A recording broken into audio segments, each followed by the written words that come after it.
So much, and thank you everybody for being here today. We're pretty excited about this project, and when we realized that we were going to have an opportunity to pitch it for LPF, we were even more excited about it. This is a love project for sure, in that it's sort of the way that it came together, which you'll see as we explain it as we go through. Hi, I'm Cheryl Ball, a white woman, short blonde hair, sitting in front of a window. Hopefully I'm not too backlit. And we're talking today about building a publishing platform, Crosswalk. We can talk about the word crosswalk in this session too, because that's something that we wrestled with a bit about whether that's the right genre for this set of things that we're going to be talking about. And this is a project that came out of it gained momentum during Documentation Month that the LPF sponsors. So this is a case study of that project.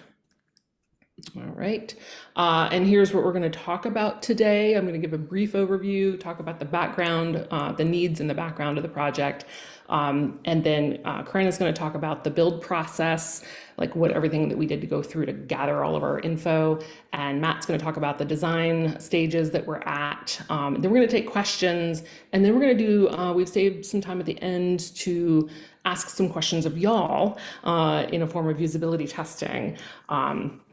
Oh, and the project timeline is also in there. It comes a little bit earlier than it's outlined on this screen. So we hope that you stick around. There's no breakout rooms. There's just going to be some Google Doc notes that you can write in directly or also contribute in the chat at the end. Please feel free to use the Q&A as Jason said, or the chat function to ask questions along the way. Okay, so the problem that we recognize, and this came up in the last session that Corinne was running, is there's a lot of Academy-owned publishing platforms out there to choose from, and authors and publishers, including library publishers, don't know which ones to choose, don't know where to go to find the information necessarily, don't even know that some of them exist, right? Anyways, so the second problem is that documentation on each of these platforms can sometimes be hard to find if it's public facing at all. For the most part it is, but you have to know about the platform in order to find the documentation to figure out what features it is that you want, et cetera, right? And the third thing is nobody's got time for that. We recognize that y'all are super busy in your jobs. We're all like at and over capacity in many cases. And yet these Academy-owned publishing platforms are just begging to be used to their capability. Many of them have all of them have free versions. As far as I can recall, yeah, they all have, almost all of them are open source, if I recall. We ended up with far more than we intended, so my memory is a little hazy on this point. Corinne will correct me when she gets to that part of the panel. So, our objective with this project was to create documentation that would showcase multiple Academy-owned publishing platforms at a glance, so that library publishers can better choose which platforms might be right for their projects. And these projects we recognize might be books or interactive books or OER or ebooks or enhanced books, like whatever that sort of genre of project might be called. They might be journals, interactive journals, student-run journals, like that sort of ilk. They might also be collections, and all the various forms that they might take, including how that might relate to digital humanities projects. And then of course there are other types of digital humanities projects that don't fall in any of those other categories, that tend to be sort of a free-for-all, catch-all category. And there are publishing platforms that exist, that are available, that are Academy-owned, that might suit many of these projects. And we wanted to bring those to light and make them easy to find and easy to figure out which one might be the right one to delve into for your own project or your group of authors' own project. So a little bit of background about this project. Sorry, I forgot to set my timer. This came about in, the idea started It actually goes back before May 2022. I had been involved with a group called the Michigan Digital Publishing Collaborative, which was made up of a bunch of Academy-owned publishing platforms, including Fulcrum and Humanities Commons, and some other programs out of Michigan State, University of Michigan, and Wayne State. And we used to meet quarterly, face to face, and we would go to the different areas, and it was sort of a think tank on scholarly publishing platforms in the state of Michigan, and it was great. We had a fantastic time, but we also knew it was a bit of an insular group, and when the pandemic hit, we started meeting online, and at that point, we roped in the Manifold folks. We're like, they're an M, they belong here with us, right? It's not just the Michigan folks. And so we started meeting monthly and having basically like coffee chat / like brainstorming times for how we could collaborate together as publishing platforms. Given that background, like I am pretty familiar with a lot of the platforms that are out there. It was part of my job to know everything and what the landscape looked like. But I also knew that people had a lot of trouble finding these things. So there was a bunch of us who had ended up attending an NEH digital scholarship panel last May. Gosh, was that a year ago? And during that panel, the issue arose about like, how do we get the word out there? Like, how do we help people find the projects that they need? And for NEH's purposes, when they're giving funding to people who are working on these kinds of projects, like how can we all sort of facilitate knowledge sharing in this way? Because while each platform might have great documentation, that documentation isn't right? It's clear only if known, as they say. So we started talking about it in the chat of that session, and that was in May of 2022. And then fast forward to September of 2022, because while the idea was there, no one had the time, right? Nobody ever has the time. Everybody's already at 100% capacity in their positions. And in September 2022, Matt Hunter brought together this, I think it was Matt, right? Brought together a digital scholarship community call for LPC. And I remembered the idea because somebody was saying in that call, like, oh, how do we get the word out? And I was like, we came up with this really good idea in May, but like, who wants to work on it? Because it's going to be some work. And Corinne emailed me almost immediately. And she and I had not met before that, to my knowledge, right? And she's just like, I'll help you. Like, I'm working on this kind of stuff too, and I might as well do it together in a group. And I'm like, I am not happy unless I'm collaborating with a bunch of people. So I was thrilled to have the help. But she and I both were like, we don't have time to do this though right now. We want to do it, but we don't want to do it right this hot second. So we ended up planning our initial meeting in December of 2022. Where we came up with a bit of structure for how we wanted the project to happen. We decided to delimit it to documentation month because we're like, let's just see, let's throw out a handful of platforms. We come up with 6 at the time, and from there we'll just get done what we can get done during documentation month. Why don't we have a weekly study hall? And then we were thinking further and said, the Matt Vaughn and Matt Hunter, we're running documentation month. And we're like, why don't we open the study hall for anybody who wants to show up, and we'll use it as sprint time. And Corinne and I can work on the documentation project, the Crosswalk project, and anybody else who wants to join us can work on it with us, and then other people can work on whatever they want to work on in, Pomodoro kind of style.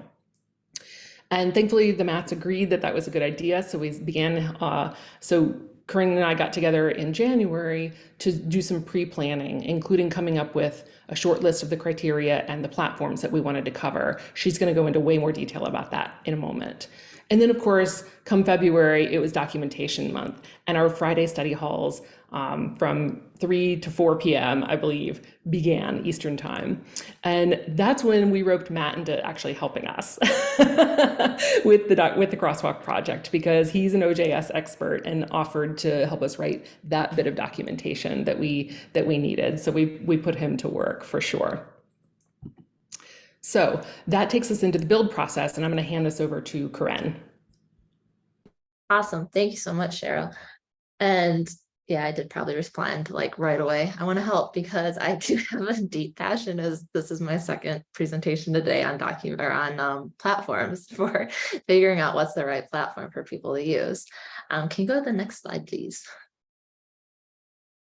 So as Cheryl mentioned, when we first got together, we started planning out what would something like this look like. I think some original ideas when we first went like really big, like let's apply for NEH money and do this huge giant thing. And then we were like, wait, no, we don't have time for that. Let's scale it back and do this documentation month. And our original purpose was to create this crosswalk and have some pointers to existing documentation or existing things on publishing platforms during documentation month, only during documentation month. And you know, that crosswalk's only going to end up being like 2 to 5 pages. Next slide. Yeah. 2 to 5 pages was a bit ambitious. It turns out there is a ton of information out there. And as we were diving into each one a little bit more and looking at, you know, how would we organize this 2 to 5 pages, I think ended up being about 25 pages. So it turned into a bit more, but I'm still really happy with where everything is going, and we'll take a sneak peek at that in a little bit. But next slide, please. But kind of thinking about our planning, we originally decided, we picked some platforms to talk about, started with the ones that I think Cheryl and I personally were really interested in, Fulcrum and Manifold. I'm really interested in Scalar. I do a lot with Omeka. We also talked about Humanities Commons, and then we wanted to cover OJS, which is where Matt brought his awesome expertise because I'm not a journal person. And then we battled with Pressbooks, and ultimately decided to choose Pressbooks, but we have that asterisk there because we decided that WordPress was, as this slide says, a hot bundle of no.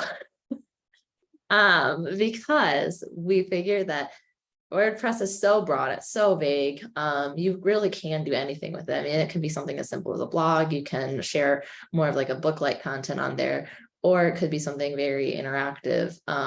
So we ended up, since it could be so broad, we ended up nixing that. But when we were talking about, well, what if somebody shares a book on Pressbooks and WordPress? Well, of course, that's already a thing, that's Pressbooks. So we did include Pressbooks there. However, as we dove in and we started actually finding documentation, we ended up adding more. So we had OJS, but we really didn't have any other journal management systems to compare it against. So that's when we started adding in Janeway. And PubPub got looped in there. And then we had Humanities Commons, but we really didn't have anything else that kind of, Humanities Commons and Omeka, but we really didn't have anything else that kind of took care of that collection aspect that we were kind of looking at. So that's when we also decided to take a look at, I'm going to get this right, Mukutu, which I have struggled with for several months to say properly, which is also a fantastic platform. And if you don't know anything about it, please take a look at our documentation and learn a bit. Next slide, please. And then once we had those platforms chosen, we had to figure out what exactly were we looking for about those platforms. What did we see as that information that really needed to be included? The main idea, the main thing that we wanted to pull from this research and this kind of deeper dive was, what can you use the platform for, and what makes it stand out? So what makes Manifold different from Pressbooks, different from Fulcrum, different from PubPub, and so on. So what makes it stand out? What might make somebody choose one platform over another? What do they need to know to make that decision? We also wanted to look at hosting options, because the reality is we don't have access to host any platform we want. Most of us at most institutions, large and small, can't just say, hey, I want to do one project on Manifold and one project on Pressbooks and one project on Fulcrum. A lot of us have those different options. So we wanted to provide that very realistic information as well. And then thinking about additional services, does that platform or that group offer things like copy editing, design, preservation? And is that something that's helpful for folks to know? And then documentation types, genre, types of publications, content that can be uploaded and ingested. The content that can be uploaded and ingested, we specifically wanted that to include both the full project content. So if you wanted to like upload a full Word document for your book, or as well as like individual media items. And then also types of interactivity for the users, licensing of the platform. I believe, although now I'm second guessing myself, that everything is openly licensed. And then specifically archiving and preservation and export options. Those we kind of went back and forth on whether or not those were the same thing or different, and ultimately decided they are not the same thing. So just because we can export a file and stick it in our institutional repository, it doesn't necessarily mean that that's preserved. So we really wanted to think about, okay, is the platform working with a group like Portico or LOX, which came up in the last session, to preserve materials, or is that kind of put on the publishers themselves or on the librarians themselves? And then last but not least, we added in discoverability. I think that was actually the last thing we just added in. Next slide, please. And then we sat and we collected data every Friday, the month of February, from 3 to 4 p.m. We Googled, and I looked at lots more user documentation than I've ever looked at in my life. I logged into random backend test sites to see what I could find out from there. We pulled together absolutely everything we could and ended up with this massive document with all this information. Next slide, please. Here's kind of a sample of some of that document. You can see, I mean, kind of just glancing at it, there's links to other documents, there's notes on licensing, there's notes on just about everything that we could think of. Next slide. And then we looked at all that data and we determined what else from that data, what else can we grab that's actually going to be useful for people. So we ended up splitting the data for each tool up into what we called our one-pager description. So that would be one page of the document, and Matt's going to describe the design a little bit more, but one page of the document that kind of tells us only about that platform. And then grids, where platforms could kind of be placed next to each other so people could get an idea of what was going on. So that one pager kind of has the brief description, it has the link to the homepage of the platform, it has the link to the Mind the Gap report, because we did use a lot of that information. If that Mind the Gap report existed, institutional host documentation, et cetera, et cetera.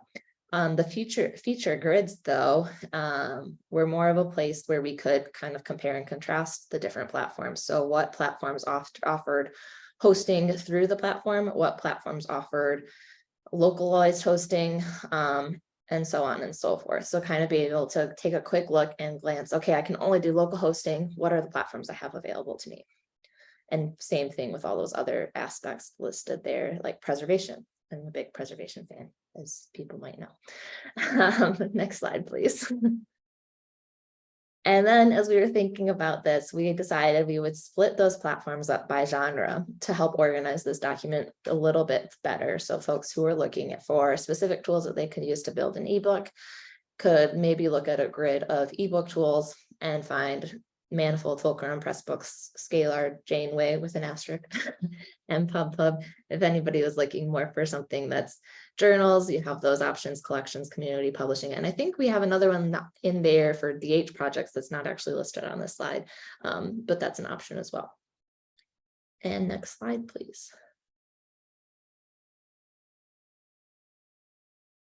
And we pulled all this data together and we started thinking this through, and then we said, okay, what's next?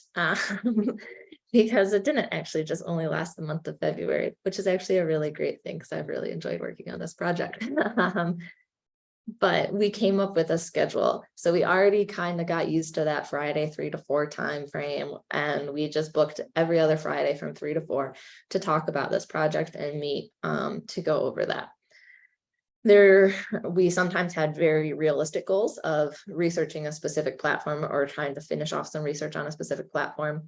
Sometimes those goals got a little bit more big, like let's make the whole design of this thing in 1 hour. I don't know where we thought that was possible, but we did.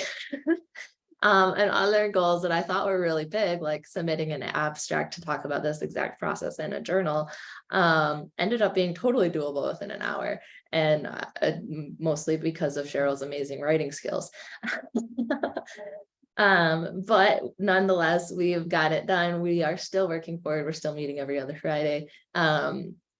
And hopefully we'll also be publishing kind of how this process in a deeper detail this summer. And with that, I believe I will now hand it over to Matt to talk about the design document, which he has done such amazing work on. Thank you, Corinne, and thank you, Cheryl, and thanks to you both for including me in this project. It's been awesome. So yeah, I'm going to talk about our design alpha, our demo, or I'm calling it a rough draft right now, and we're excited to get feedback on that. So next slide, please. So in mid-March, we invited Brandon Locke, who we knew had gone through a similar design process with the LPC's journal workflow project and its massive data set. His suggestions and questions were really inspiring to us. And we talked about similar design tactics, such as the old DIRT repository, COPES, visual flowcharts, and other kinds of at-a-glance documents for publishing projects. And after going through an exercise where we discussed what our core question was that documentation would answer and the needs of our potential audiences, we created several use cases and user scenarios that helped us determine that we needed 3 possible deliverables. The next slide. So those deliverables are an introductory page, a genre-based grid, and a feature-based grid. So the intro would answer the question, what kind of project do you want to publish? And provide a list of project genres or types that link to platform feature grids. The genre grid lists relevant platforms for each genre type, with each platform name linking to a one-pager with more information specific to that platform, a full description of its criteria and features. The feature grid showcases the major areas that users need to know when choosing a platform, helping them to answer questions like, what do I need this thing to do, right? After that meeting, we stayed late to craft a wireframe of what an expected version of that crosswalk might look like. Next slide. So yeah, here is that wireframe. And so at this point, we realized we had forgotten to include the DH, Digital Humanities genre category. But after adding that category, we decided to just create the whole thing in Google Docs. And that can be exported simply as a PDF that would have a readable but minimal design, just to get the info out there as quickly as possible and make it as CC BY and open as possible for continued updates by us or by others at a later time. So on this slide, you see our basic design with an intro page linking to our genre and feature-based grids, and a one-page description of the platforms that we researched. The grids also link, they're interlinked with each other. So for instance, the manifold role in the ebooks section also links to the one-page at-a-glance description of manifold. Next slide. So here's our draft of the intro or table of contents page for the crosswalk, organized by questions about the kind of project a user might be interested in, the features that they might want, and the platforms that they might want to learn more about. The link at the bottom of this slide will take you to our rough draft / demo version of the crosswalk, and we'll also put that link in the chat. Next slide. So here's our genre grids. They're designed to give users an at-a-glance overview of the features offered by platforms that support particular types of publishing, allowing them to make quick comparisons and quickly get a sense of which platform might be best for their needs. One of the challenges of bringing our data into this crosswalk was distilling it down enough to suit an at-a-glance usability that we had envisioned while still retaining enough information to be useful. So we're still, working that out and looking for feedback on that today. So at this point, I think I'll turn it over to Cheryl to wrap things up. Cool, thank you. We're gonna send out those links momentarily. Corinne's working on it because I was afraid to switch windows. Okay, so now here's the rest of our timeline. We are at LPF. It is May 2023. We are here to present and also get feedback from y'all, which we're gonna switch to momentarily. Going forward, we're looking at finalizing the design, making it pretty in June, because right now it's just a bunch of Google Docs, as well as reviewing the content with the stakeholders. So one of the things we had to do in the research process sometimes was go and email the folks at Janeway or OJS or Fulcrum and ask follow-up questions if we couldn't find the answers that we were looking for. And so we want to make sure that we're delivering the information accurately. So we're going to check back in with them in June.